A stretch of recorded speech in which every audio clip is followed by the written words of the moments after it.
പറയട്ടെ. കർത്താവായ യഹോവേ, അങ്ങയുടെ നാമം സർവഭൂമിയിലും എത്ര ശ്രേഷ്ഠമായിരിക്കുന്നു. യഹോവ ദൈവമായിരിക്കുന്ന ജനം, അവൻ തനിക്ക് അവകാശമായി തെരഞ്ഞെടുത്ത ജനവും ജാതിയും ആയിത്തീരുവാൻ ദൈവം നമുക്ക് ഭാഗ്യം തന്നല്ലോ. സ്തോത്രം. നമ്മുടെ ഭാഗ്യം നാം ആരുടെ വകയാണ് എന്നുള്ളതിൽ അടിസ്ഥാനപ്പെട്ടിരിക്കുന്നു. സ്തോത്രം. ഒരു കാലത്ത് നമ്മൾ ദൈവങ്ങൾ എന്നും പറഞ്ഞുകൊണ്ട് ദൈവങ്ങളല്ലാത്തവയ്ക്ക് കീഴ്പ്പെട്ടിരുന്നു. നമ്മുടെ ഏറ്റവും വലിയ 2 അടിമത്വങ്ങളായിരുന്നു അത്. ഒരെണ്ണം നമ്മൾ ഇന്നലെ മിനിയാന്നൊക്കെയായിട്ട് ചിന്തിച്ചു. ദൈവത്തിൻ്റെ ന്യായപ്രമാണത്തിന് നമ്മൾ അടിമകളായിരുന്നു. ദൈവത്തിൻ്റെ വിധികൾ, അവയ്ക്ക് നമ്മൾ അടിമകളായിരുന്നു. യേശുക്രിസ്തു നമ്മെ അതിൽ നിന്നും വിടുവിച്ചു. മറ്റൊരു വലിയ അടിമത്വമായിരുന്നു ഈ അടിമത്വം. ഏത്? ദൈവങ്ങളല്ലാത്തവയെ ദൈവങ്ങളെന്ന് കരുതിക്കൊണ്ട് അവയ്ക്ക് അടിപ്പെട്ടിരുന്ന അവസ്ഥ. ഗലാത്യർ 4:8-9 വാക്യങ്ങളിൽ പൗലോസ് അക്കാര്യം പറയുന്നുണ്ട്. അത് ഗലാത്യരുടെ മാത്രമല്ല, നമ്മുടെയുമൊക്കെ അവസ്ഥ അങ്ങനെയായിരുന്നു. എന്നാൽ കർത്താവ് നമ്മെ അതിൽ നിന്നും വിടുവിച്ചതിനാൽ ദൈവത്തിന് സ്തോത്രം. നമുക്ക് ലഭ്യമായ ഏറ്റവും വലിയ 2 സ്വാതന്ത്ര്യങ്ങളാണ് നമ്മൾ ഇപ്പോൾ ഈ പറഞ്ഞത്. സ്തോത്രം. അങ്ങനെ വിടുവിക്കപ്പെട്ട ന്യായപ്രമാണത്തിൽ നിന്നും അതിൻ്റെ ശാപത്തിൽ വിടുവിക്കപ്പെട്ട ഫേക്ക് ഗോഡ്സ്, വ്യാജ ദൈവങ്ങളുടെ അടിമത്വത്തിൽ നിന്നും വിടുവിക്കപ്പെട്ട ദൈവജനത്തിനായി ദൈവത്തിന് സ്തോത്രം. അങ്ങനെയുള്ള എല്ലാവർക്കും ക്രിസ്തീയ വന്ദനങ്ങൾ. നാം ഒരുമിച്ച് എബ്രായ ലേഖനം 2-ാം അധ്യായത്തിലേക്ക് വീണ്ടും പോവുകയാണ്. നമ്മൾ ഈ ഭാഗങ്ങളിലൊക്കെ അല്പം കൂടുതൽ സമയം ചെലവഴിക്കുന്നത് കൊണ്ട് മുൻപോട്ടുള്ള അധ്യായങ്ങളിൽ പലയിടത്തും നമുക്ക് വേഗം പോകുവാനായിട്ട് സാധിക്കും. ഇപ്പോൾ ഈ 1ഉം 2ഉം അധ്യായങ്ങളിൽ ചെലവഴിക്കുന്ന അത്രയും നമുക്ക് അടുത്ത ചില അധ്യായങ്ങളിൽ വേണ്ട. കാരണം അവിടെയും ഒക്കെയുള്ള പല കാര്യങ്ങളും നമ്മൾ ഇവിടെ ധ്യാനത്തിന് വേണ്ടിയിട്ട് എടുത്തിട്ടുണ്ട്. സ്തോത്രം.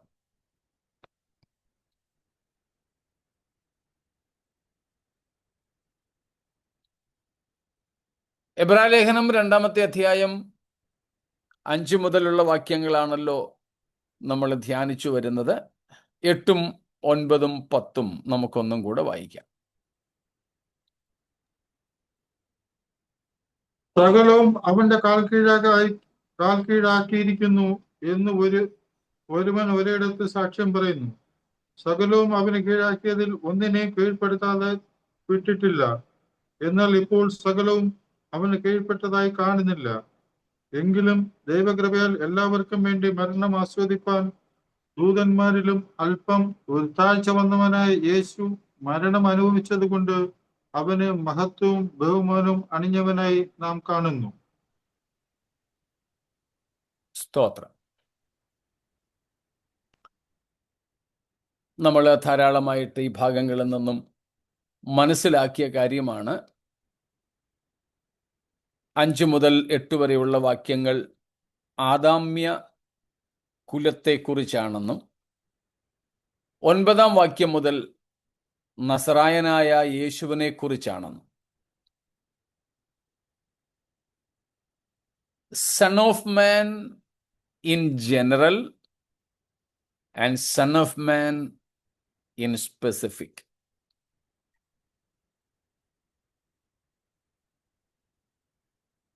5 to 8 about Son of Man in generic. 5 തൊട്ട് 8 വരെ മനുഷ്യൻ അല്ലെങ്കിൽ മനുഷ്യപുത്രൻ എന്ന പൊതുവായ ഒരാശയമാണ്. അവിടെ സൺ ഓഫ് മാൻ എന്ന് എഴുതുകയാണെങ്കിൽ എല്ലാ അക്ഷരങ്ങളും സ്മോൾ ലെറ്റേഴ്സ് ആയിരിക്കും, ഇംഗ്ലീഷിൽ കൊച്ചക്ഷരങ്ങളാണ്. അതേസമയം 9 മുതൽ it's about sun of man, the sun of മാൻ. അവിടെ സണ്ണിൻ്റെ എസും മാനിൻ്റെ എമ്മും ഒക്കെ വലിയ അക്ഷരം വേണം. അതുകൊണ്ട് ഇംഗ്ലീഷിൽ അത് എഴുതിയിരിക്കുന്നത് കാണുമ്പോൾ തന്നെ നമുക്ക് ആ വ്യത്യാസം മനസ്സിലാക്കാം. സ്തോത്രം. ഇന്നലെ നമ്മൾ കണ്ടതുപോലെ ഭൂമിയിൽ നിന്ന് മണ്ണുകൊണ്ടുള്ള ഒന്നാം മനുഷ്യനായ ആദാമിൻ്റെ വംശത്തെക്കുറിച്ചാണ് 5 തൊട്ട് 8 വരെ. ഇന്നലെ നമ്മളെ കാര്യങ്ങൾ പറഞ്ഞതുകൊണ്ട് ഇത്രയും പറഞ്ഞപ്പോൾ റെഫറൻസുകളും കാര്യങ്ങളും നിങ്ങൾക്ക് പിടികിട്ടിയിട്ടുണ്ട്. എന്നാൽ 9 മുതൽക്കുള്ള വാക്യങ്ങളിൽ നമ്മൾ കാണുന്നതോ, സ്തോത്രം, മശിഹ എന്ന ബൈബിളിലെ ഏറ്റവും ആദ്യത്തേതും പ്രധാനപ്പെട്ടതുമായ പ്രവചനത്തിൻ്റെ പൂർത്തീകരണമായി വന്ന യേശുക്രിസ്തു എന്ന മനുഷ്യപുത്രൻ്റെ കാര്യങ്ങളാണ്. അതിനെയാണ് നമ്മൾ ഇന്നലെ കണ്ടത്. രണ്ടാം മനുഷ്യനും ഒടുക്കത്തെ ആദാമും എന്ന്. രണ്ടാം മനുഷ്യനും ഒടുക്കത്തെ ആദാമും. സ്തോത്രം. അതുപോലെ സ്വർഗത്തിൽ നിന്നുള്ള സ്വർഗീയൻ. ഇതെല്ലാം 1 കൊരിന്ത്യർ 15-ാം അധ്യായത്തിൽ നിന്നാണെന്ന് നിങ്ങൾക്ക് ഓർമ്മയുണ്ടല്ലോ. അതേക്കുറിച്ച് നമ്മളവിടെ കാണുന്നു. ഇന്നലെ നമ്മൾ കണ്ടതുപോലെ ബട്ട്, എന്നാൽ 8-ാം വാക്യത്തിൽ, എന്നാൽ ഇപ്പോൾ എല്ലാം അവന് കീഴ്പ്പെട്ടതായി കാണുന്നില്ല. സ്തോത്രം. മനുഷ്യന്റെ പാപം നിമിത്തം സൃഷ്ടി ദൈവത്തിൻ്റെ സൃഷ്ടികളിൽ മണിമകുടമായ മനുഷ്യനെ കീഴ്പ്പെടുത്തുന്നതും മനുഷ്യന് കീഴ്പ്പെടാതിരിക്കുന്നതുമാണ് നാം കാണുന്നത്. കാരണം മനുഷ്യന്റെ പാപം തന്നെ. സ്തോത്രം. മനുഷ്യന്റെ പാപം തന്നെ.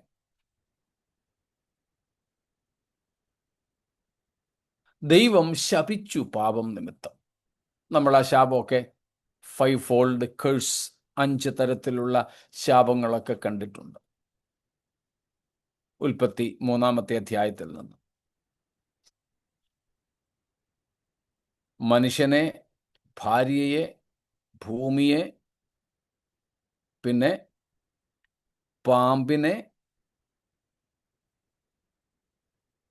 പിന്നെ സാത്താനെ, 5 തരത്തിലുള്ള ശാപങ്ങൾ നമുക്കവിടെ കാണാം. ഭൂമിയെ ശപിച്ചു, മനുഷ്യനെ ശപിച്ചു.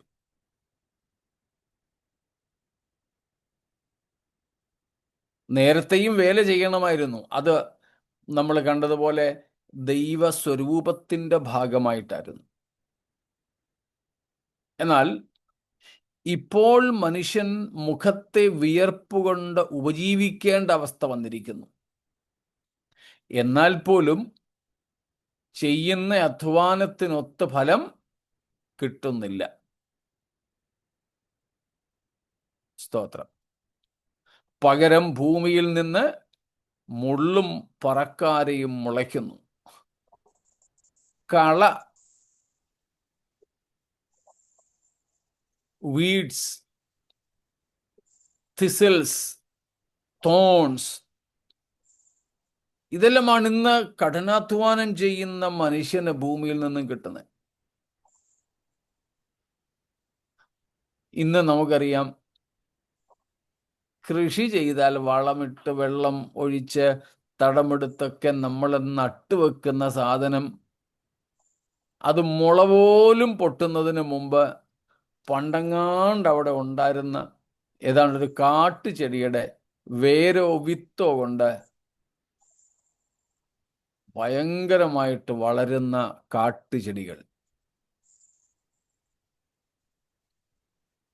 ഇതായിരുന്നു മനുഷ്യന്റെ വീഴ്ചയ്ക്ക് ശേഷം സംഭവിച്ചത്. അതിനെക്കുറിച്ചാണ് ഇവിടെ പരാമർശിച്ചിരിക്കുന്നത്.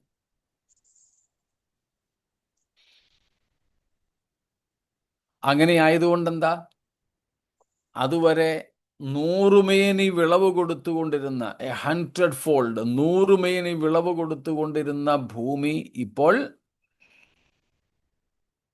60 ഇല്ല, 30 ഇല്ല. പകരം ശാപത്തിന്റെ ഫലമായി ഏറ്റവും ദോഷകരമായ രീതിയിലാണ് പ്രവർത്തിക്കുന്നത്. അതുകൂടാതെ അതുവരെ ആദം ഹവ്വമാരുടെ നിഴലുകളെ പോലും ഭയപ്പെട്ട് കീഴ്പ്പെട്ടിരുന്ന ജന്തുജാലങ്ങൾ ഇന്ന് ആദമിനെ ഭീതിപ്പെടുത്തി തുടങ്ങി. അതിൽ ഒന്നാണല്ലോ പാമ്പ് എന്നുള്ളത്. പാമ്പ്, അന്ന് പാമ്പ് ഒരു 4 കാലി മൃഗമായിരുന്നു കേട്ടോ. കർത്താവ് ശപിക്കുന്നതിന് മുമ്പ്, ദൈവം ശപിക്കുന്നതിന് മുമ്പ് ഒരു 4 കാലി മൃഗമായിരുന്നു, ഒരു കാട്ടുമൃഗമായിരുന്നു പാമ്പ്. നാം അത് ഉൽപ്പത്തി 3 ആദ്യവാക്യങ്ങളിൽ കാണുന്നുണ്ട്. സ്തോത്രം. ഇന്ന് സർപ്പം, പാമ്പ് ഒക്കെ നമുക്കറിയാം മനുഷ്യന് ഏറെ ദുഷ്കരമായ അനുഭവങ്ങളിലേക്ക് തള്ളിവിടുന്ന ഒരു തരം ജന്തുവർഗമാണ്. നമ്മുടെ കേരളത്തിൽ ചിലരെ ഈ സാധനത്തിന് അതിഥി എന്നാണ് വിളിക്കാറ്. നിങ്ങൾക്ക് ബാക്കിയൊന്നും പറയാതെ അറിയാം, ഒരു അതിഥി വന്നിട്ടുണ്ടെന്ന്, ഗസ്റ്റ് വന്നിട്ടുണ്ടെന്ന്. എന്നാൽ പിന്നെ അതിഥിയാണെങ്കിൽ അതിഥി സൽക്കാരം അങ്ങ് നടത്ത. ഇന്ന് ധാരാളമായിട്ട് ഈ പാമ്പ് വർദ്ധിച്ചു വരുന്നുണ്ട്. ഈ കഴിഞ്ഞിടയ്ക്ക് കേരളത്തിലെ ഒരു AC-ക്കകത്തുനിന്ന് 5 or 6 പാമ്പിനെ പിടിച്ചു. AC-ക്കകത്ത്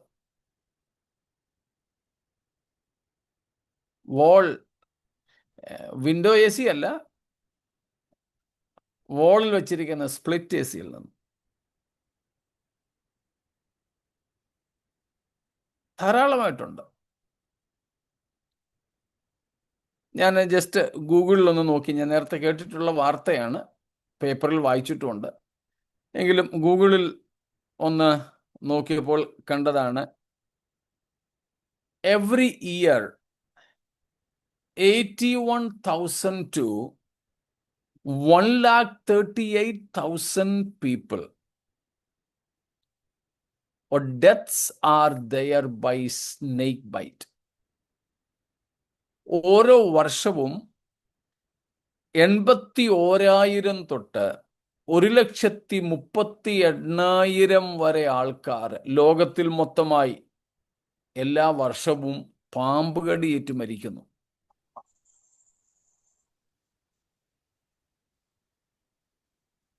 എന്നിട്ട് 5.4 മില്യൺ, ഏതാണ്ട് 54 ലക്ഷം ആൾക്കാരെയാണ് ഒരു വർഷം പാമ്പ് കടിക്കുന്നത്. അതിൽ മരിക്കുന്നത് മുമ്പേ പറഞ്ഞത്. എന്നാൽ ഇതിനേക്കാൾ പ്രയാസകരമായ ഒരു സംഗതി രേഖപ്പെടുത്തിയിരിക്കുന്നത്, ഏതാണ്ട് 4 lakhs permanent damages or even resulting in amputations. മരിച്ചില്ലെങ്കിലും ഈ പാമ്പുകടി ഏൽക്കുന്ന ഇത്രയും ലക്ഷങ്ങളിൽ നിന്ന് ഏതാണ്ട് 4 ലക്ഷത്തോളം പേര് എന്നേക്കുമായി കിടക്കയിലാവുക.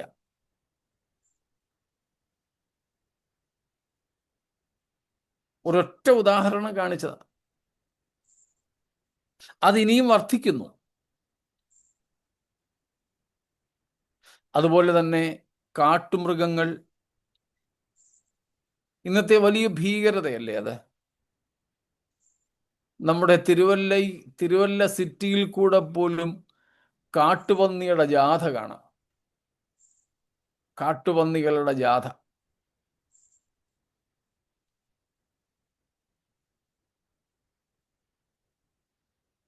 വന്യമൃഗങ്ങൾ നിമിത്തം ആൾക്കാർ അവരുടെ വാസസ്ഥലം ഉപേക്ഷിച്ചു പോകുന്നു.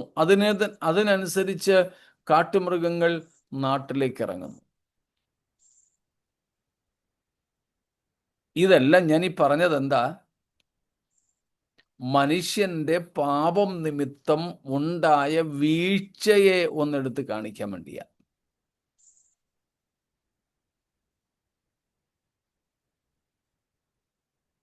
നാം കാണുന്നു, എന്നാൽ ഇന്ന് സകലവും അവന് കീഴ്പ്പെട്ടതായി നാം കാണുന്നില്ല. 8-ാം വാക്യം ഒന്നും കൂടെ വായിച്ചാട്ടെ. 8-ന്റെ അവസാനം വായിച്ചാലും മതി, 2-ാം ഭാഗം. സകലവും അവനെ കീഴാക്കിയതിൽ ഒന്നിനെയും കീഴ്പ്പെടുത്താതെ വിട്ടിട്ടില്ല. എന്നാൽ ഇപ്പോൾ സകലവും അവന് കീഴ്പ്പെട്ടതായി കാണുന്നില്ല. എന്നാൽ ഇന്ന് ഇപ്പോൾ സകലവും അവന് കീഴ്പ്പെട്ടതായി കാണുന്നില്ല. നാച്ചുറൽ കലാമിറ്റീസ്, കാറ്റസ്ട്രോഫീസ്, പ്രകൃതിക്ഷോഭങ്ങൾ,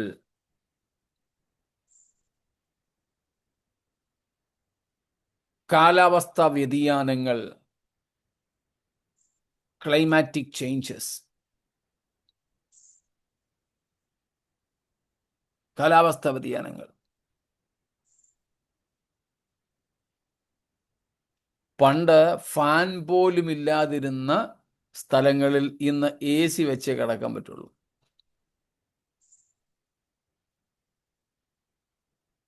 നമ്മുടെ കേരളത്തിലെ തന്നെ ഇടുക്കി, വയനാട് പോലെയുള്ള സ്ഥലങ്ങൾ ഫാൻ എന്താണെന്ന് അവിടുത്തുകാർക്ക് അറിയത്തില്ലായിരുന്നു.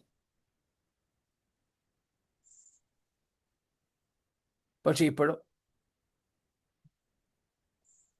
കാലാവസ്ഥ വ്യതിയാനം, ക്ലൈമാറ്റിക് ചേഞ്ചസ് ഒക്കെ നമുക്കറിയാം. ചൂട് വളരെയധികം കൂടിക്കൊണ്ടിരിക്കുന്നു. നമ്മുടെ നാട്ടിലെങ്ങും സൂര്യാഘാതം എന്താണെന്ന് അറിഞ്ഞുകൂടായിരുന്നു. ഇപ്പം വെയിലത്തിറങ്ങിയാൽ സൂര്യതാപമേറ്റ് ആൾക്കാർ മരിക്കുന്നു. ഇവിടെ ഈ നോർത്ത് ഇന്ത്യൻ ഭാഗത്ത്, നമ്മുടെ കേരളം ഒന്നും വിട്ടാൽ ഇവിടെയെങ്ങും ഇടിയും മിന്നലുമേ ഇല്ലായിരുന്നു. ഇപ്പോൾ നാട്ടിലേതുപോലെയോ അവിടുത്തേക്കാൾ കൂടുതലോ ഇടിമിന്നല് ഈ ഉത്തരഭാരതത്തിലുണ്ട്. ആർക്കും അതിനെക്കുറിച്ചൊന്നും അറിഞ്ഞുകൂടാത്തത് കൊണ്ട് കൃഷിസ്ഥലങ്ങളിലൊക്കെ നിൽക്കുന്ന മനുഷ്യരും മൃഗങ്ങളും ഒക്കെ മരിച്ചു വീഴുക.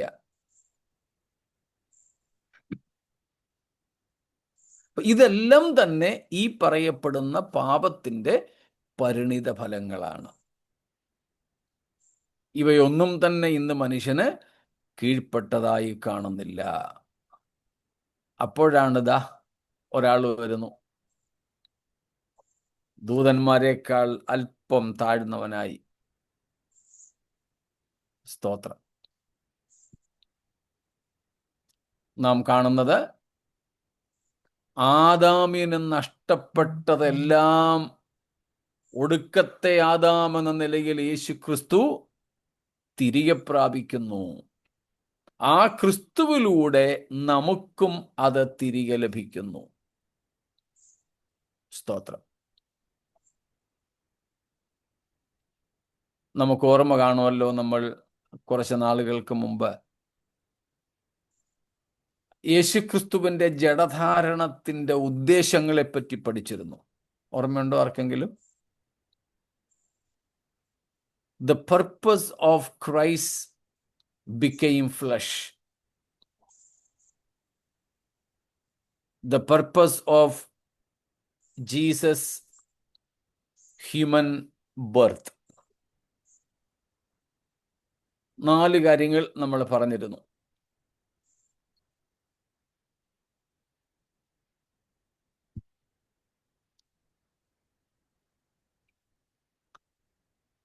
ഓർമ്മയില്ല, വിവരിക്കുന്നില്ല, ഒന്ന് ഓടിച്ചു പറഞ്ഞേക്കാം.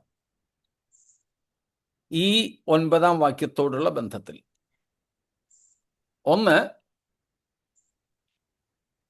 To reveal what God intended man to be. ഇപ്പൊ ഓർമ്മ വരുന്നുണ്ടായിരിക്കും പക്ഷേ. ഉണ്ട്. മനുഷ്യൻ എന്തായിരിക്കണമെന്ന് ദൈവം ആഗ്രഹിച്ചു എന്ന് വെളിപ്പെടുത്തുക. രണ്ടാമത്, മനുഷ്യന് എന്തായി തീരാൻ കഴിയും എന്നുള്ളത്. മനുഷ്യൻ എന്തായിരിക്കുവാൻ കഴിയും എന്ന് വെളിപ്പെടുത്തുക. To reveal what a man can be. മൂന്നാമത്, ദൈവത്തെ വെളിപ്പെടുത്താനായിട്ട് ഫസ്റ്റ്. റിവീൽ ഗാഡ്, ദൈവത്തെ വെളിപ്പെടുത്തുക. യോഹന്നാൻ 1:18. നാലാമത്, ദൈവത്തിന്റെ ഉദ്ദേശപ്രകാരം നാം തികഞ്ഞവരായി തീരാനായിട്ട് എന്തൊക്കെ വേണോ അതൊക്കെ നൽകുക. To provide everything for us, for humanity, to attain God's original purpose.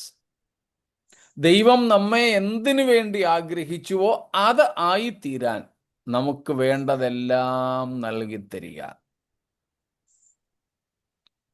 ഈ 4 പ്രധാനപ്പെട്ട ഉദ്ദേശങ്ങളായിരുന്നു യേശുക്രിസ്തുവിൻ്റെ ജഡധാരണത്തിനെന്ന് നമുക്ക് മനസ്സിലാക്കാൻ സാധിക്കും. നമ്മൾ അക്കാര്യം പഠിച്ചിട്ടുണ്ട്. അതിനോട് ചേർത്ത് വെച്ചാണ് ഇപ്പോൾ നമ്മൾ ഈ പറഞ്ഞത് 9-ാമത്തെ വാക്യത്തിൽ മനുഷ്യൻ ആദാം, 1-ാം മനുഷ്യനായ ആദാമും തന്നിമിത്തം നാമും എല്ലാം പരാജയപ്പെട്ട ഇടത്ത്,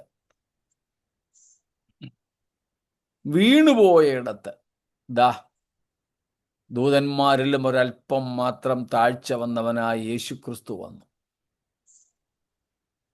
സ്തോത്രം.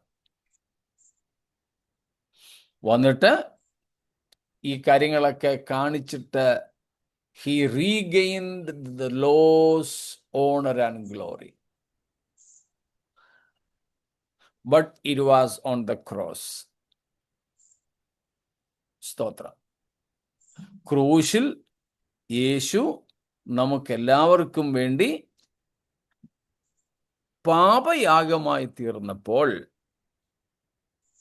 ദൈവത്തിൻ്റെ യഥാർത്ഥ ആലോചന പ്രകാരം, ഇഷ്ടപ്രകാരം നാം ആയിത്തീരേണ്ടതിന്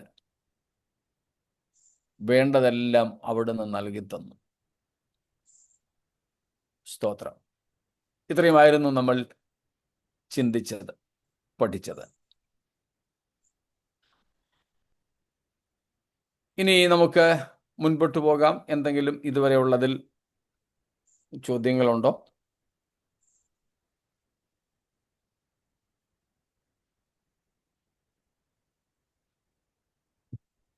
ഒന്നുമില്ല.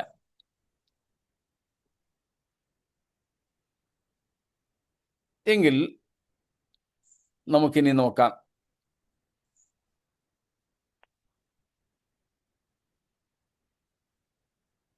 നാം കണ്ടതുപോലെ 9-ാമത്തെ വാക്യത്തിൽ, 9-ാം വാക്യം ഒന്നും കൂടെ വായിച്ചാട്ടെ. എങ്കിലും ദൈവകൃപയാൽ എല്ലാവർക്കും വേണ്ടി മരണം ആസ്വദിപ്പാൻ ദൂതന്മാരിലും അല്പം ഒരു താഴ്ച വന്നവനായ യേശു മരണം അനുഭവിച്ചതുകൊണ്ട് അവനെ മഹത്വവും ബഹുമാനവും അണിഞ്ഞവനായി നാം കാണുന്നു. സ്തോത്രം. എങ്കിലും നാം അതേ സംബന്ധിച്ചും കാണുകയുണ്ടായല്ലോ. ഇന്നലെ നാം അതേ സംബന്ധിച്ച് പഠിച്ചു. ആ ഒരു താരതമ്യം, ആ ഒരു വൈപരീത്യമൊക്കെ നാം അവിടെ കണ്ടു. അതുകൊണ്ട് എങ്കിലും എന്നതിലേക്ക് ഇന്ന് പോകുന്നില്ല.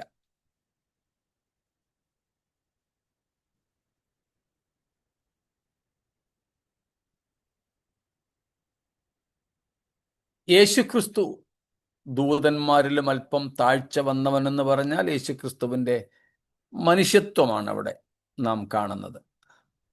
യേശുവിൻ്റെ മനുഷ്യത്വം, the humanity and humility of Jesus Christ. എന്തിനു വന്നു? മിനിയാന്ന് നമ്മൾ പറഞ്ഞ ഒരു 2 ലൈനുണ്ട്, ഓർക്കുമായിരിക്കുമല്ലോ. ഹി പെയ്ഡ് ദ ഡെപ്റ്റ് he did not owe for those who owed but could not pay. താൻ കടംപെട്ടിട്ടില്ലാത്ത ബാധ്യത യേശു തീർത്തു. ആർക്ക് വേണ്ടി? കടംപെട്ടിരുന്നവരെങ്കിലും കൊടുത്തു തീർക്കുവാൻ വകയില്ലാഞ്ഞവർക്ക് വേണ്ടി. സ്തോത്രം. Jesus paid the debt he never owed for those who owed it but could not pay. Could not pay. സ്തോത്രം. ഇവിടെയാണ് നാം യേശുക്രിസ്തുവിനെ കാണുന്നത്. യേശു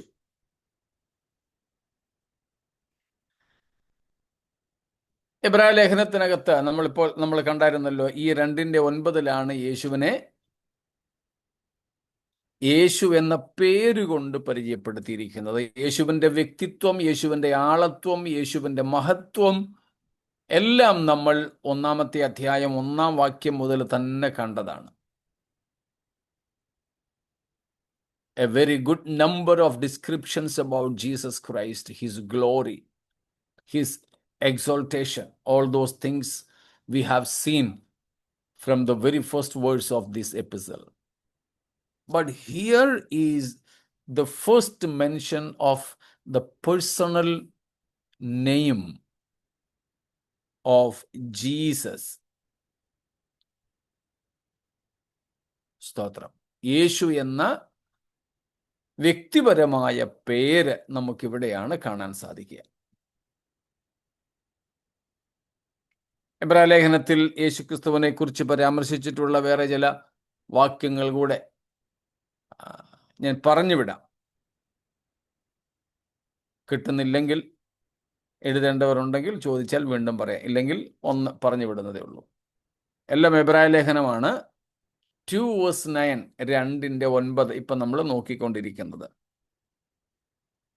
Then 3:1, 3:1,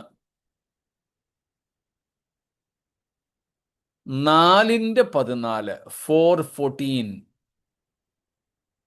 4:14, 4:14, 6:20, 6:20, 7:22, 7:22, 7:22, 7:24, 10:10, 10:10, 7:22, 24,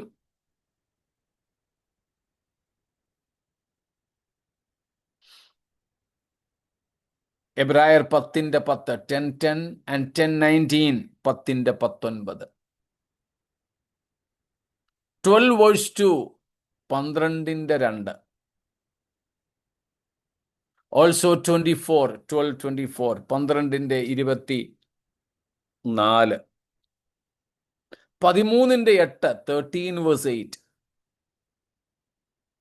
ഓൾസോ 12, 13:12, 13:12.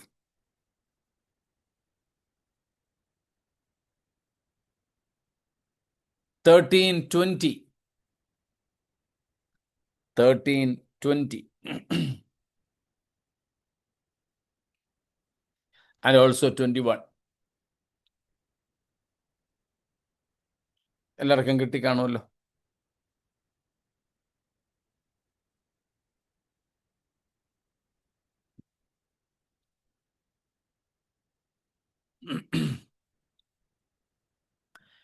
യേശു എന്നത് നമ്മൾ ഇന്നലെ കണ്ടതുപോലെ ക്രിസ്തുവിൻ്റെ മനുഷ്യത്വത്തെ പ്രസ്താവിക്കുന്നതാണ്. മനുഷ്യത്വത്തെ. This is Jesus' human name. But this was a common name in the Old Testament. പഴയ നിയമത്തിൽ പക്ഷേ ഈ പേര് ഒരു സാധാരണ പേരായിരുന്നു. ഒരു സാധാരണ പേരായിരുന്നു.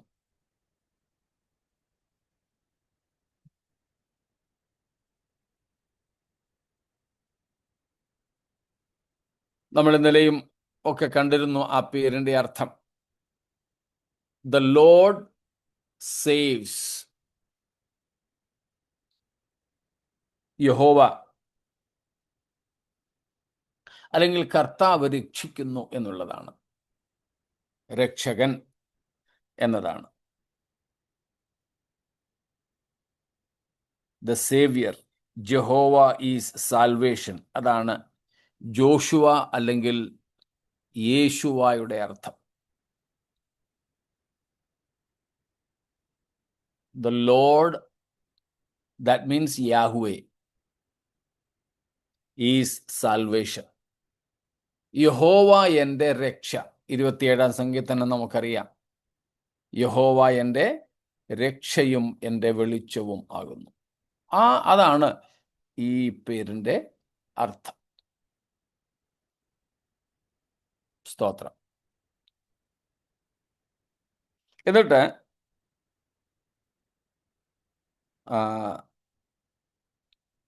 യേശു ക്രിസ്തുവിൻ്റെ ഈ ജീസസ് എന്നതിനോട് ചേർത്ത് വയ്ക്കുന്ന മറ്റു പല പേരുകളുണ്ട്. Compound names to Jesus. യേശു ക്രിസ്തു, യേശു കർത്താവ്, കർത്താവായ യേശു ക്രിസ്തു,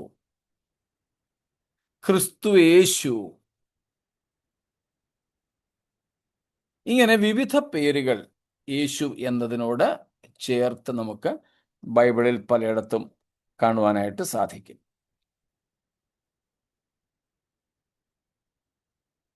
ഈ എബ്രായ ലേഖനത്തിനകത്ത് നമ്മളിപ്പോൾ കണ്ടതുപോലെ യേശു ക്രിസ്തുവിനെ കുറിച്ച് പരാമർശിച്ചിട്ടുള്ള പല ഭാഗങ്ങളുണ്ട്.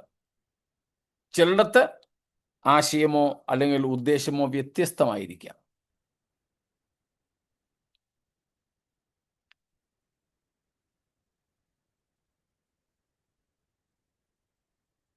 പൗലോസ് അപ്പോസ്തലൻ യേശുവിനെ പൊതുവെ വിളിക്കുന്നത് ക്രിസ്തു യേശു എന്ന. യേശു ക്രിസ്തു എന്നും പറയുന്നുണ്ട്. എന്നാൽ കൂടുതലും പൗലോസിന്റെ മാസ്റ്റർ പീസ് ക്രിസ്തു യേശു എന്ന. അതിന് ഒരു ഡിക്ഷണറിയിൽ കൊടുത്തിരിക്കുന്നത് രസകരമാണ്. രസകരമെന്ന് വെച്ചാൽ അങ്ങനെ ചിരിക്കാനെന്നുള്ളതല്ല കേട്ടോ. രസം എന്നതുകൊണ്ട് ഉദ്ദേശിക്കുന്നത് കോമഡിയാണെന്ന് ചിന്തിക്കരുത്. പറയുന്നത് in the epistles of Paul, Jesus appears alone just 13 times. ഞാൻ മുമ്പ് പറഞ്ഞ വൈൻസ് കംപ്ലീറ്റ് എക്സ്പോസിറ്ററി ഡിക്ഷണറിക്കകത്തു നിന്നാണ് ഞാൻ ഈ വായിച്ചത്. യേശു ക്രിസ്തു പൗലോസ് അപ്പോസ്തലൻ തൻ്റെ ലേഖനങ്ങളിൽ യേശു എന്ന ഒറ്റ പേര് ഏതാണ്ട് 13 പ്രാവശ്യം മാത്രമേ ഉപയോഗിച്ചിട്ടുള്ളൂ. 13 പ്രാവശ്യം, 13 times.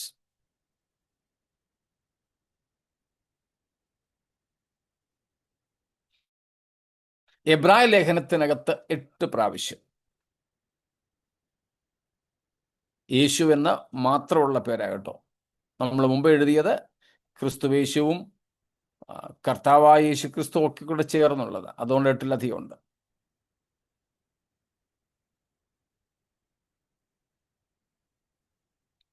എന്നിട്ട്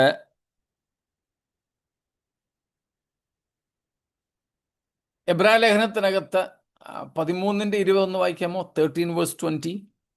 എബ്രായർ 13:20. നിത്യനിയമത്തിന്റെ രക്തത്താൽ ആടുകളുടെ വലിയ ഇടയനായ നമ്മുടെ കർത്താവായ യേശുവിനെ മരിച്ചവരുടെ ഇടയിൽ നിന്നും മടക്കി വരുത്തിയ സമാധാനത്തിന്റെ ദൈവം. ഇവിടെ കർത്താവ് എന്ന് ഇവിടെ മാത്രമേ നമ്മൾ കാണുന്നുള്ളൂ ഈ ലേഖനത്തിനകത്ത്. യേശുവിനെ കർത്താവെന്ന് ഏറ്റു പറഞ്ഞിരിക്കുന്നത് ഈ ലേഖനത്തിൽ ഇവിടെ മാത്രമേ ഉള്ളൂ. കർത്താവായ യേശുവിനെ.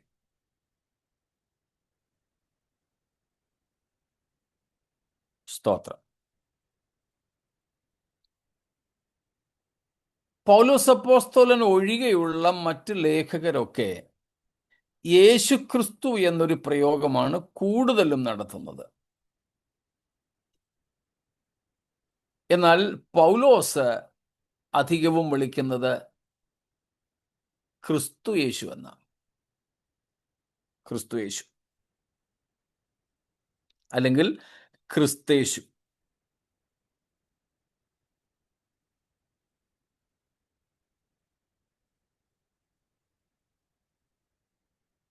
അതിന് കാരണം മറ്റ് അപ്പോസ്തലന്മാരെല്ലാവരും തന്നെ യേശുക്രിസ്തുവിനെ ജഡത്തിൽ ജീവിച്ച് അനുഭവിച്ചവരാണ്. യേശുവിനെ ജഡത്തിൽ ഭൂമിയിലായിരുന്നപ്പോൾ യേശു എന്ന യേശുവിൻ്റെ പച്ച മനുഷ്യനായി യേശു ഭൂമിയിൽ ജീവിച്ച സമയത്ത് യേശുവിനോട് കൂട്ടായ്മ ആചരിച്ചിരുന്നവരാണ്. യേശുവിൻ്റെ സ്വന്തം അമ്മയുടെ മക്കളായ യാക്കോബും യൂദായും, വേറെ ഉണ്ടല്ലോ, 4 പേരെങ്കിലും ഉണ്ട്. അപ്പോൾ യാക്കോബ്, ജെയിംസ്, ജൂഡ്, യൂദ, ഇവരുൾപ്പെടെ ഉള്ളവർ യേശുവിൽ അന്ന് വിശ്വസിച്ചിരുന്നില്ലെങ്കിലും യേശുവിൻ്റെ മനുഷ്യത്വത്തിൽ അവനോട് കൂടെ ഉണ്ടായിരുന്നവരാണ്. അതുകൊണ്ട് അവരൊക്കെ യേശുവിനെ ജഡപ്രകാരം അറിയുന്നവരുമാണ്.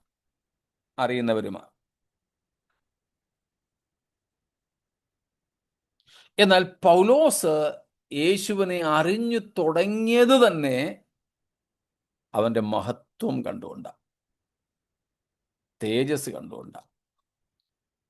അതുകൊണ്ട് പലപ്പോഴും പൗലോസ് വിളിക്കുന്നത്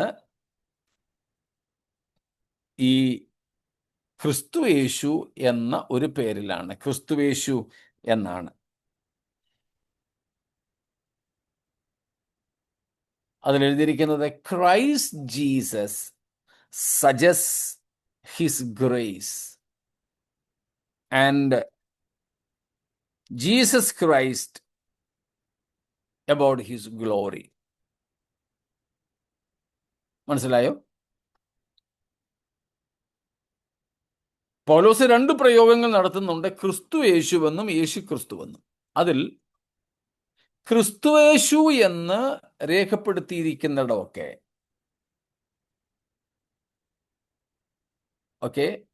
ക്രിസ്തുയേശു എന്ന് പറഞ്ഞിരിക്കുന്ന ഭാഗങ്ങളെക്കുറിച്ച് പറഞ്ഞാൽ പൗലോസ് തുടങ്ങിയത് തന്നെ സ്വർഗീയ ദർശനം കണ്ടുകൊണ്ടാണ്.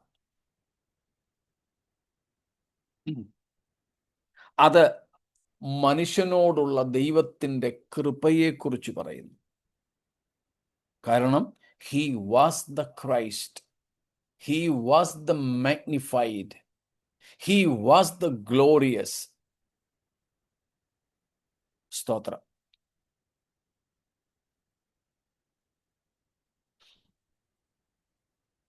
എന്നിട്ട് Jesus Christ suggest his glory.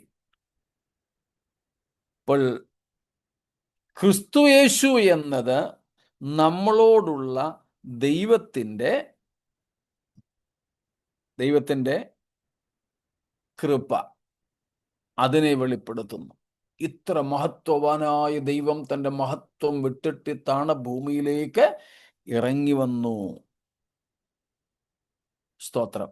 എന്തിനാ? നമ്മെ തന്നോട് അനുരൂപപ്പെടുത്താൻ. അപ്പൊ അത് നമ്മളോട് കാണിച്ച ദൈവത്തിൻ്റെ കൃപയുടെ തെളിവാണത്. സ്തോത്രം. എന്നാൽ അടുത്തതാണ് ജീസസ് ക്രൈസ്റ്റ് മനുഷ്യത്വത്തിൽ നിന്ന് മഹത്വത്തിലേക്ക് suggest a step towards his glory. കർത്താവിൻ്റെ മഹത്വത്തോട് ഒരു പടി കൂടെ കടക്കുവാൻ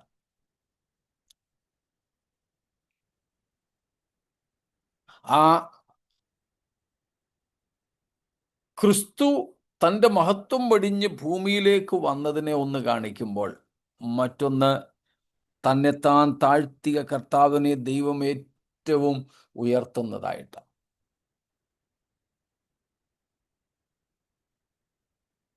അതാണ് ഇവിടെ യേശു എന്ന പേര് കൊണ്ട് നമ്മൾ അർത്ഥമാക്കുന്നത്. സ്തോത്രം. യേശു എന്ന പേര്, യേശു എന്ന നാമം. ഇത്രയും കാര്യങ്ങളിൽ എന്തെങ്കിലും കൂടുതൽ വിശദീകരണത്തിന്റെ ആവശ്യമുണ്ടോ?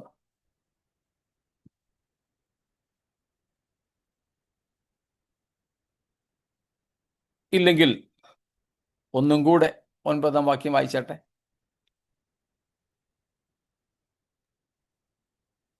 എങ്കിലും ദൈവകൃപയാൽ എല്ലാവർക്കും വേണ്ടി മരണം ആസ്വദിപ്പാൻ ദൂതന്മാരിലും അല്പം ഒരു താഴ്ച വന്നവനായി യേശു മരണം അനുഭവിച്ചത് കൊണ്ട് അവനെ മഹത്വവും ബഹുമാനവും അണിഞ്ഞവനായി നാം കാണുന്നു. സ്തോത്രം. ഇംഗ്ലീഷും കൂടെ ഒന്ന് വായിക്കാമോ ആ വാക്യം? But we see him who for a little while was made lower than the angels, namely Jesus, crowned with glory and honor because of the suffering of death, so that by the grace of God he might taste death for everyone. Praise God.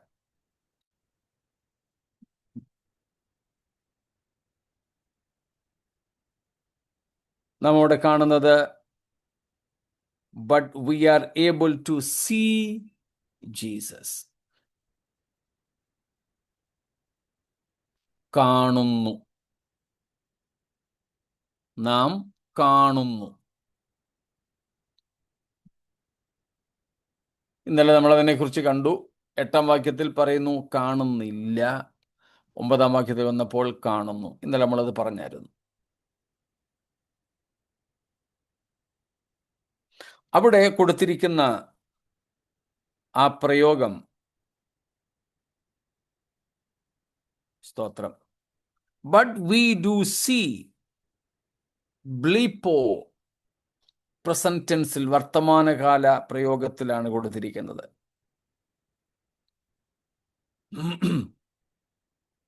അതിൻ്റെ അർത്ഥം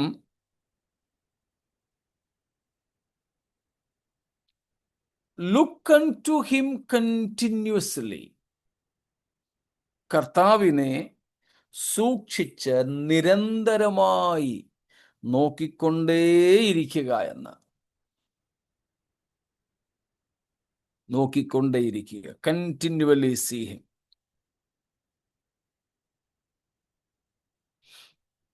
സ്തോത്രം.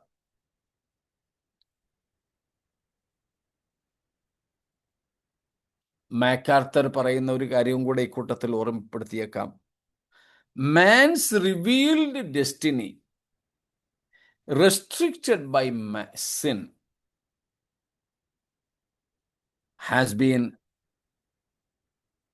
recovered by Christ. അതെ, നമുക്കിവിടെ നോക്കിയാൽ കാണാൻ പറ്റുന്നത് എന്താ? Man's revealed destiny.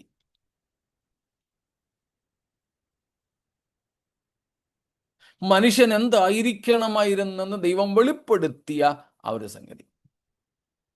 രണ്ടാമത്, it was restricted by sin. പാപം നിമിത്തം ബാധിക്കപ്പെട്ടു പോയ മനുഷ്യന്റെ അധികാരം.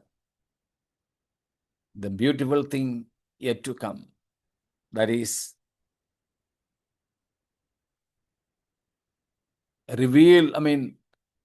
recovered by Christ. What was lost, what was revealed, ഒരിക്കൽ വെളിപ്പെടുത്തിയതും നഷ്ടപ്പെട്ടു പോയതുമായതിനെ തിരികെ പ്രാപിച്ച് മനുഷ്യന് നൽകുവാൻ നമ്മുടെ കർത്താവ് ഇവിടെ വന്നു. സ്തോത്രം. എന്നിട്ടാണ് പറയുന്നത്, ആ യേശുവിനെ കാണുന്നു. 3:1 വാക്യം കൂടെ വായിച്ചാട്ടെ. 3:1. അതുകൊണ്ട് വിശുദ്ധ സഹോദരന്മാരെ, സ്വർഗീയ വിളിക്ക് ഓഹരിക്കാരായുള്ളവരെ, നാം സ്വീകരിച്ചു പറയുന്ന അപ്പോസ്തോലനും മഹാപുരോഹിതനുമായ യേശുവിനെ ശ്രദ്ധിച്ചു നോക്കുവിൻ. സ്തോത്രം. യേശുവിനെ ശ്രദ്ധിച്ചു നോക്കുവിൻ.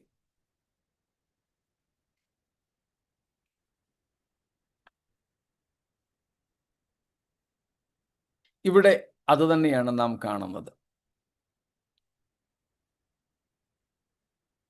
യേശുവിനെ നോക്കുക, യേശുവിനെ കാണുന്നു.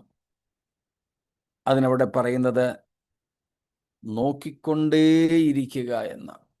നോക്കിക്കൊണ്ടേയിരിക്കുക. അതിന് ചില എഴുത്തുകാർ പറഞ്ഞിരിക്കുന്നത്,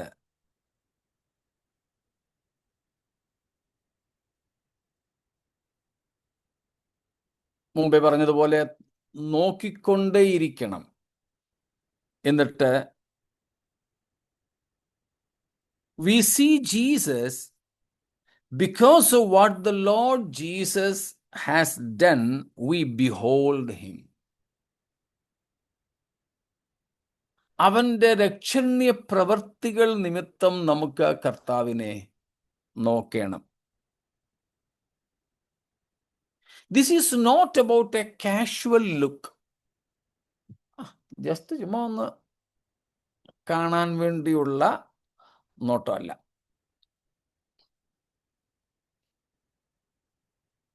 അതിന്റെ അർത്ഥം, we look upon him with understanding. We recognize that in him is something that our poor soul or mind cannot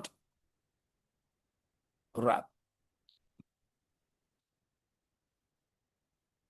We look upon him in faith, in trust, in wonder, in awe and in worship. യേശുവിനെ ചുമ്മാ തന്നെ നോക്കുന്ന നോട്ടമല്ല, വളരെ 3 നമ്മൾ കണ്ടതുപോലെ ശ്രദ്ധിച്ചു നോക്കുക. ശ്രദ്ധിച്ചു നോക്കുക.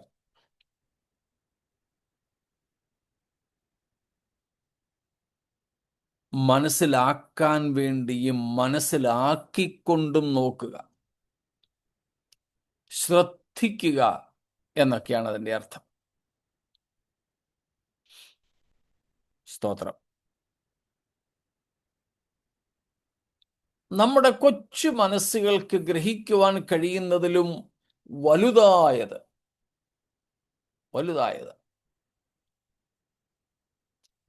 ഈ കർത്താവിൽ നമുക്ക് കാണാൻ സാധിക്കും. സ്തോത്രം. ഈ കർത്താവിൽ കാണാൻ പറ്റും. നമ്മൾ അവനെ എങ്ങനെ നോക്കണം? വിശ്വാസത്തോടെ, വിസ്മയത്തോടെ. ഓക്കെ, വിശ്വാസത്തോടും വിസ്മയത്തോടും കൂടെ. നാം ഇവനെ നോക്കണം ആശ്രയബോധത്തോടുകൂടെ. സ്തോത്രം.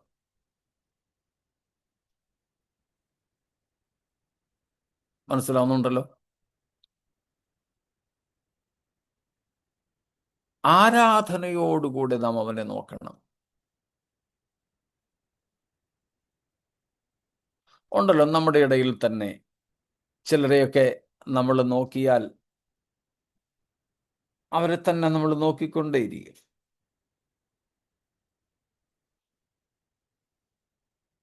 ചിലതൊക്കെ നമ്മളെ വെറുതെ ഇങ്ങനെ വഴി പോകുമ്പോൾ പോലും ചിലരൊക്കെ ഇങ്ങനെ നമ്മളെയൊക്കെ തന്നെ ഇങ്ങനെ നോക്കുന്നത് കാണാമല്ലോ. ആ നോട്ടത്തിനകത്ത് ചുമ്മാ ഒന്ന് നോക്കിയതല്ല. 1 യോഹന്നാൻ 1 ആദ്യ വാക്യങ്ങളിലൂടെ വായിച്ചാട്ടെ. 1 John 1:1-2. ആദിമുതലുള്ളതും ഞങ്ങൾ കേട്ടതും സ്വന്തം കണ്ണുകൊണ്ട് കണ്ടതും ഞങ്ങൾ നോക്കിയതും ഞങ്ങളുടെ കൈ തൊട്ടതുമായ ജീവന്റെ വചനം. യേശുക്രിസ്തുവിനെ കുറിച്ച് തന്നെയാണ് യോഹന്നാൻ അവിടെയും പറയുന്നത്. അതിൽ കണ്ടോ, ഞങ്ങൾ കണ്ടു, ഞങ്ങൾ കേട്ടു. എന്നിട്ട് സ്തോത്രം, നോക്കി. കണ്ടു, നോക്കി. നോക്കാതെയും നമുക്ക് കാണാൻ പറ്റും, നോക്കി കാണാനും പറ്റും. ഇവിടെ യോഹന്നാനും കൂട്ടരും ആദ്യം എങ്ങനെയാ കണ്ടത്? നോക്കിയിട്ടായിരുന്നോ അതോ നോക്കാതായിരുന്നോ?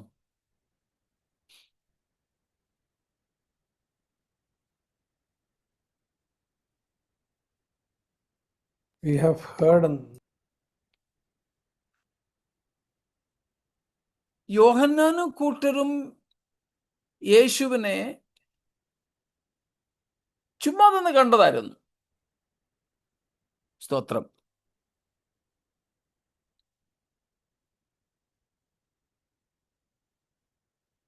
ഞങ്ങൾ കേട്ടു, അത് കഴിഞ്ഞിട്ട് ഞങ്ങൾ കണ്ടു. നമ്മൾ അതാ എടുക്കുന്നത്. കണ്ടു, നോക്കി, ഇത് രണ്ടോ നമ്മളിപ്പോൾ ഇവിടെ എടുക്കുന്നത്. ബാക്കി നമ്മളിപ്പോൾ എടുക്കുന്നില്ല. അവിടെ കേട്ടതിനെ കുറിച്ച് എഴുതിയിട്ടുണ്ട്.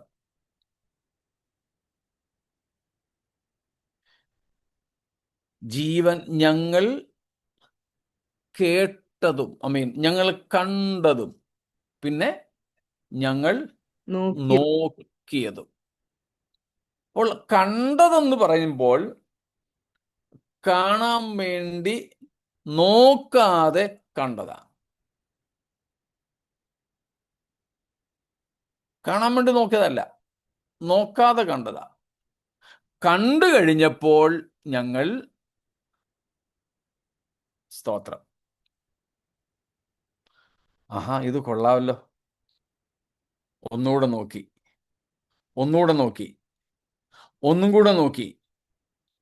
ഓരോ പ്രാവശ്യം നോക്കും തോറും അവിടുത്തോടുള്ള നമ്മുടെ ആരാധന വർദ്ധിക്കുകയാണ്. സ്തോത്രം.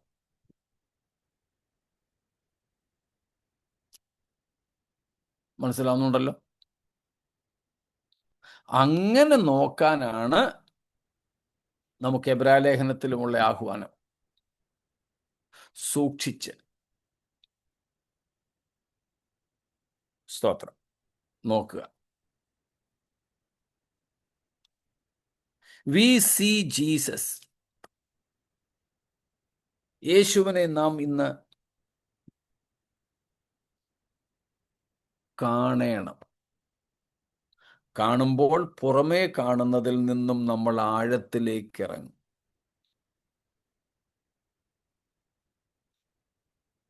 മറ്റ് പലർക്കും പുറമേ നിന്ന്, പുറമേ ഉള്ളത്, ബാഹ്യമായത് കാണാം. എന്നാൽ യേശുവിനെ നമ്മൾ ശ്രദ്ധിച്ചു നോക്കിയാൽ നമുക്ക് എന്താ കാണാൻ പറ്റുന്നത്? ഒറ്റ വാക്കിൽ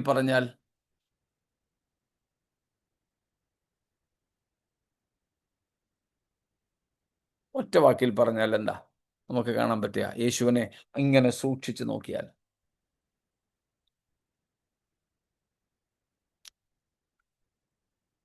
ഗ്ലോറി, അവിടുത്തെ മഹത്വം നമുക്ക് കാണാം, മാജസ്റ്റി. സ്തോത്രം. His qualities, his holiness.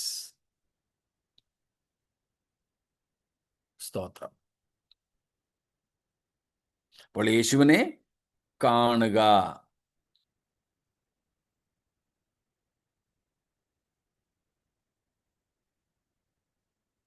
നമ്മൾ യേശുവിനെ കാണേണ്ടതുപോലെ കണ്ടാൽ ഇന്ന് നമ്മൾ മുറുകെ പിടിച്ചിരിക്കുന്ന പലതും ഒരു പ്രയാസമില്ലാതെ വിടും. ഇന്നത്തെ നമ്മുടെ അവസ്ഥ എന്താ? ഇനിയും ഗ്രാബ് ചെയ്യാൻ, ഇനിയും വെട്ടിപ്പിടിക്കാനുള്ള ശ്രമമാണോ, അതോ വിട്ടുകൊടുക്കാനുള്ളതോ?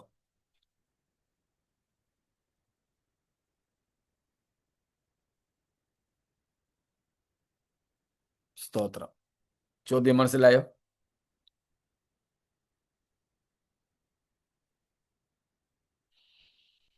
നാം യേശുവിനെ കണ്ടാൽ, യേശുവിൻ്റെ ഉൾത്തടങ്ങളിലേക്ക് ഇറങ്ങിപ്പോയാൽ യേശു എന്ന ആളത്വത്തിൻ്റെ മാഹാത്മ്യം നമുക്ക് കാണാൻ പറ്റും. മാഹാത്മ്യം. സ്തോത്രം.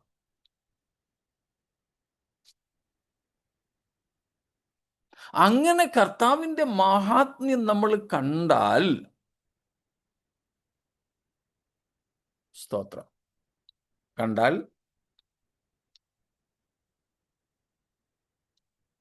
ഈ ലോകത്തെയും ലോകത്തിൽ ഉള്ളതിനെയും നമ്മൾ പിന്നെ ഒരു ശകലം പോലും ഹൃദയത്തിൽ വച്ച് സൂക്ഷിക്കില്ല. സ്തോത്രം. മനസ്സിലാവുന്നുണ്ടോ? Of course, of course.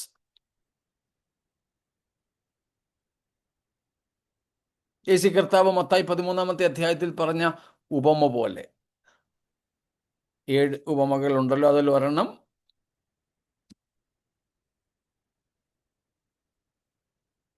നിധി മറഞ്ഞിരിക്കുന്ന വയല്, a hidden treasure. He saw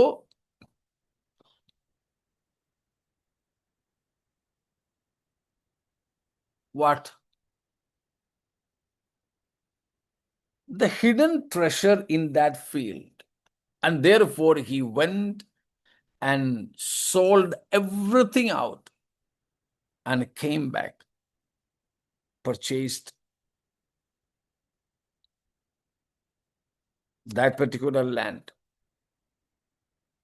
നിധി മറഞ്ഞിരിക്കുന്ന വയല്, അത് മനസ്സിലാക്കിയ മനുഷ്യൻ പോയി കിടക്കാടം വരെ വിറ്റിട്ട് വന്ന് ആ വയൽ വാങ്ങി.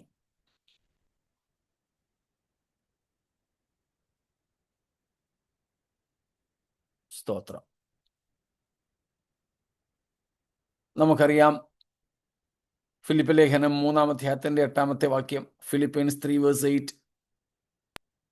എന്റെ കർത്താവായ ക്രിസ്തുയേശുവിനെ കുറിച്ചുള്ള പരിജ്ഞാനത്തിന്റെ ശ്രേഷ്ഠത നിമിത്തം ഞാൻ ഇപ്പോഴും എല്ലാം ഛേദമെന്നെണ്ണുന്നു.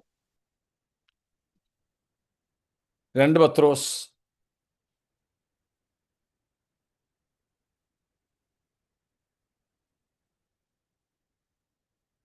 2-ാമത്തെ അധ്യായം, 2 പത്രോസ് 2-ാമത്തെ അധ്യായം, അതിന്റെ സെക്കൻഡ് ലാസ്റ്റ് വേഴ്സ് 21. തങ്ങൾക്ക് ഏൽപ്പിച്ചു കിട്ടിയ വിശുദ്ധ കൽപ്പനയെ നീതിയുടെ വഴി അറിഞ്ഞ ശേഷം വിട്ടുകളയുന്നതിനേക്കാൾ അത് അറിയാതിരിക്കുന്നത് അവർക്ക് നന്നായിരുന്നു. സ്തോത്രം. അതിന്റെ 20 വായിച്ചു. കർത്താവും രക്ഷിതാവുമായ യേശുക്രിസ്തുവിന്റെ പരിജ്ഞാനത്താൽ ലോകത്തിന്റെ മാലിന്യം വിട്ടോടിയവർ അതിൽ വീണ്ടും കുടുങ്ങി തോറ്റുപോയാൽ അവരുടെ ഒടുവിലത്തെ സ്ഥിതി ആദ്യത്തേതിനേക്കാൾ അധികം വഷളായിപ്പോയി. സ്തോത്രം. ഇവിടെ കണ്ടോ, കർത്താവും രക്ഷിതാവുമായ യേശുക്രിസ്തുവിന്റെ പരിജ്ഞാനത്താൽ.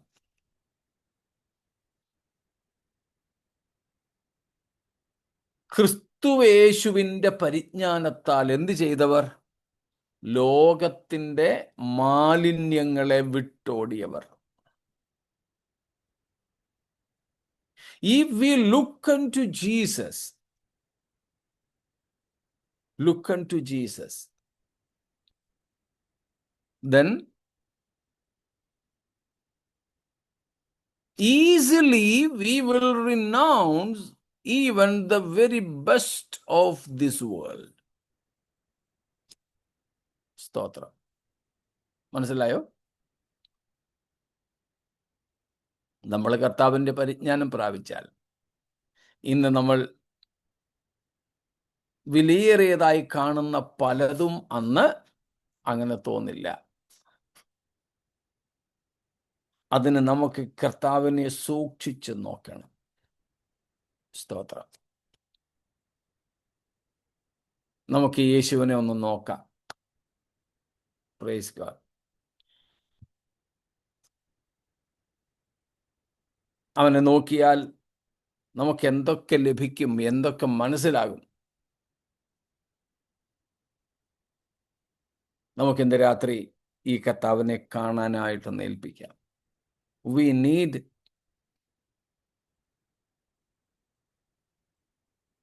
to see Jesus Christ as he is, that we may be able to give up the worldly things. ലോകത്തിലെ ശ്രേഷ്ഠമേറിയ കാര്യങ്ങൾ നമുക്ക് ഏതുമില്ലാത്തതുപോലെ ഇരിക്കും.